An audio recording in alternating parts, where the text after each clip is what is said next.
आणि आता एक तीन महिन्यापूर्वीची गोष्ट, दोन महिन्यापूर्वीची गोष्ट, अनेक ठिकाणून मला निरोप आले, गोपीनाथ मुंडेंना तुम्हाला भेटायचंय, गोपीनाथ मुंडेंना तुम्हाला भेटायचंय, गोपीनाथ मुंडेंना भेटायचंय, इथून निरोप, इथून निरोप, इथून निरोप.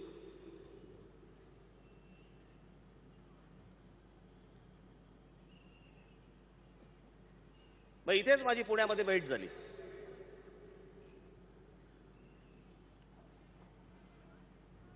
सांगा ना काय करायचे आपण, काहीतरी करून जुळवलं पाहिजे आपण.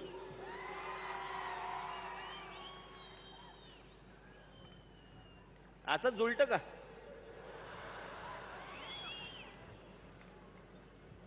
विनोदाचा भाग सोडा,